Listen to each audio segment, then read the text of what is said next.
This lecture will focus on the cultural ideas behind something called social Darwinism, and then also kind of the opposite, which was the social reform movement of changing from that idea of Darwinism to helping out people that were disadvantaged. The cultural ideas are really seen in something that we look at, the historical term we use for this time period known as the Gilded Age.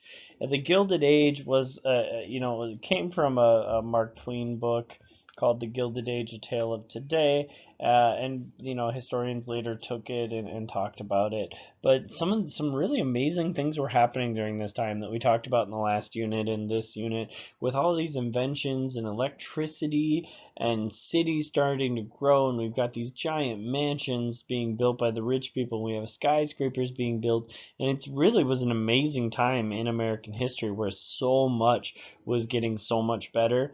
But gilded is something that has a thin layer of gold on the outside, and then on the inside it's made of cheaper materials. So it's just showing that underneath all of this things, all these things that look great, there are issues like corruption and poverty, people being poor, and crime, and these huge disparities, huge differences between the very rich, which had a lot of money, and the poor, which were most people and had very, very little money.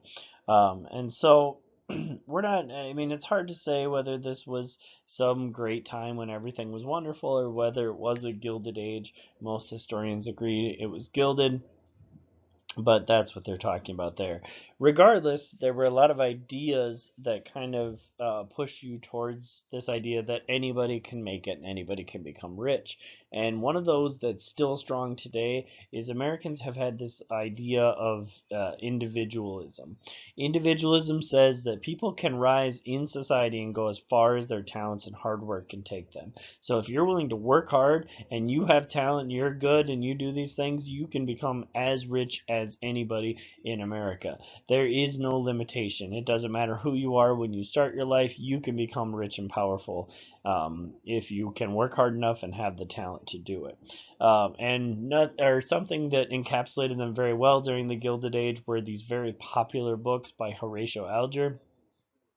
Horatio Alger wrote these stories of rags to riches novels, where a poor person moves, maybe an immigrant, something like that, moves into a city and works really hard and becomes really rich. And so that shows that idea of individualism, and people loved these books that would tell these stories.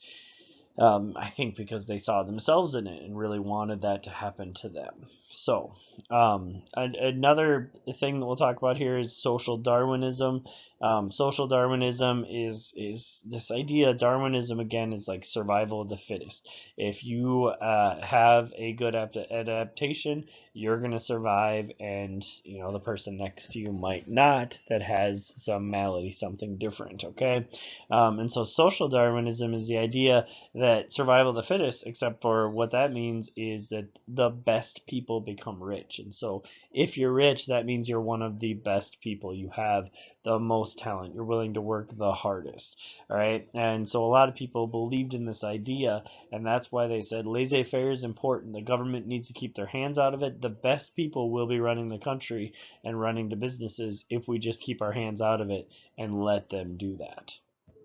So Andrew Carnegie did believe in social Darwinism, but he took a different track at it, and he believed in something that he called the gospel of wealth. And the gospel of wealth said that, and Andrew Carnegie writing it, said that he thought that the rich should engage in philanthropy. Philanthropy is large scale charity, so you're giving a whole lot of money to charitable goals, but that instead of just handing out money to the poor and giving them money, it would be better to build things for them and build up the community, to build schools and hospitals and library, and really build up the infrastructure to help these people become the best people that they can be, rather than just to give them money. Because if you give a person money who's not as good and doesn't have this skill, that's really not going to help them in the long run. That's just a short-term fix. And so That's what he believed in the gospel of wealth. A lot of other people believe that the government did need to get involved and they did need to take a more active role in helping these people that were so poor and destitute and starving, and that they were in so much need that the government did need to jump in and help them out. There were also a lot of people that felt quite the opposite to this social Darwinist movement.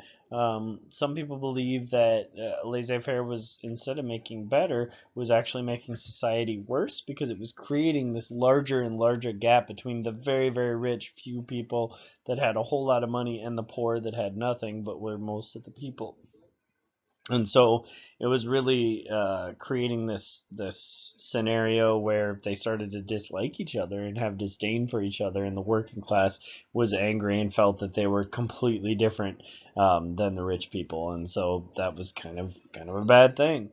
And so one of these such people was Lester Frank Ward. Lester Frank Ward published a book called Dynamic Sociology in 1883, and he wrote that humans are different than animals because they can plan and they can create outcomes. So instead of an animal that just acts to make something happen, the humans can plan together and actually create a long-term goal into happening. And so basically what he's saying is the government is capable of coming in and regulating the problem. So they can come in and the government can, with intelligent people, can make a plan to fix the problems better than the market can, better than businesses can.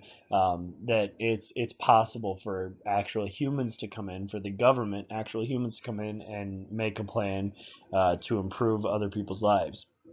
There was also a pretty radical book, honestly, at the time, that was written called Looking Backward, written by Edward Bellamy, and it was kind of interesting. It's a novel, and what happens is a man falls asleep in 1887 and then wakes up in the year 2000, which again to them was this faraway distant year, and to us was not that long ago.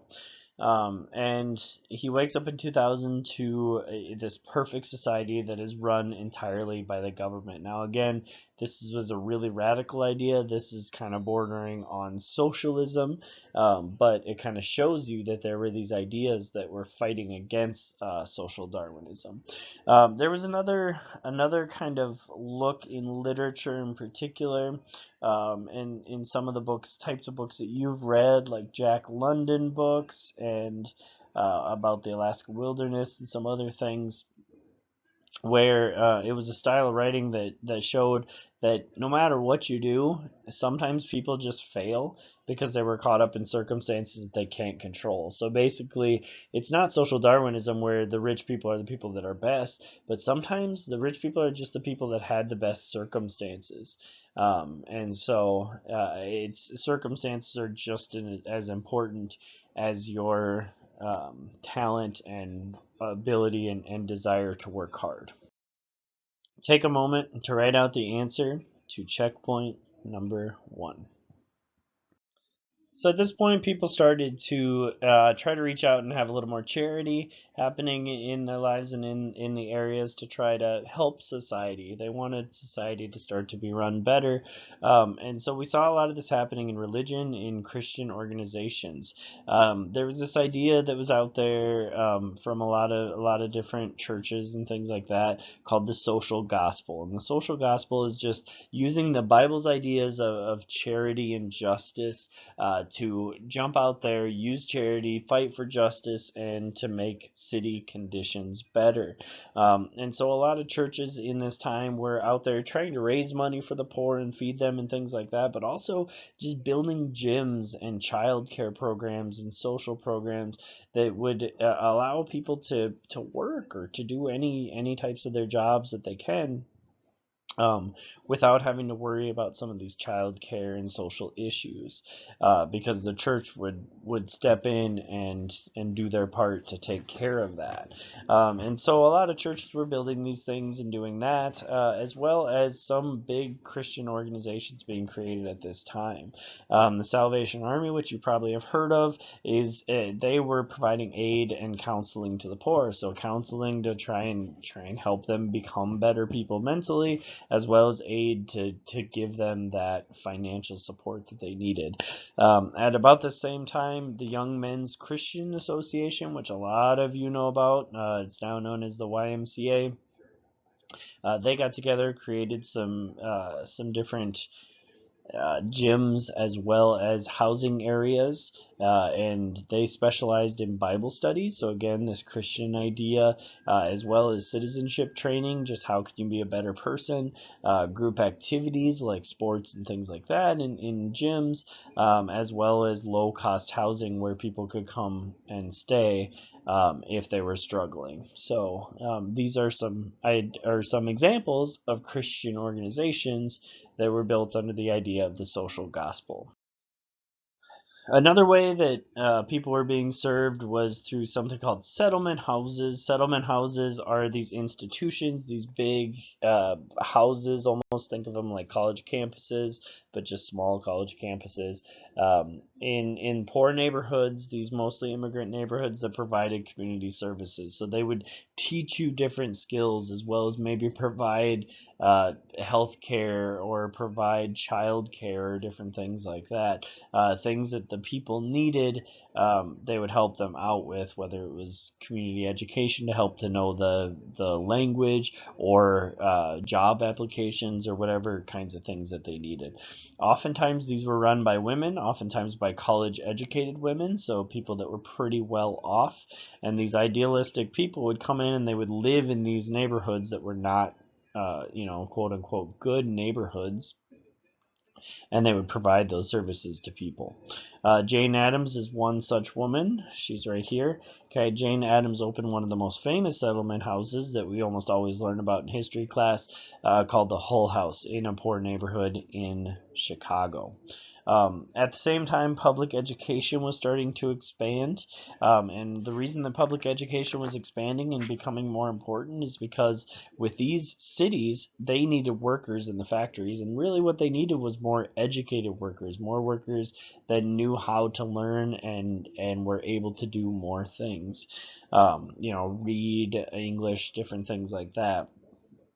And so that would happen, but also the schools would Americanize the immigrant kids, so make them more American, more like the Americans. And that was seen as something that would get them assimilated and brought into the culture more quickly, but also the schools were seen to teach work skills and discipline. So you have to know how to act and how to do the right thing, but you also have to learn how to work, how to actually do whatever work is necessary to get your homework done or have good study skills or different things like that. So it would teach you good work ethic as well as good discipline and just being a decent person. So finally, we'll talk a little bit about the cultural changes that happened within these cities and just kind of how the culture completely changed. People started to just change how they viewed the world, which changed art. Usually, that's what happens: is art and entertainment changes when the world view changes of these people. And so, artists and writers started to show the world more realistically and less of this idealistic everything's great version of it, and that's called realism. When you can do that, the other thing that was happening is a lot of the people had more money, and so they were able to spend more money on entertainment. They were in cities, you could do something really cool, and people would come as a crowd and watch it happen.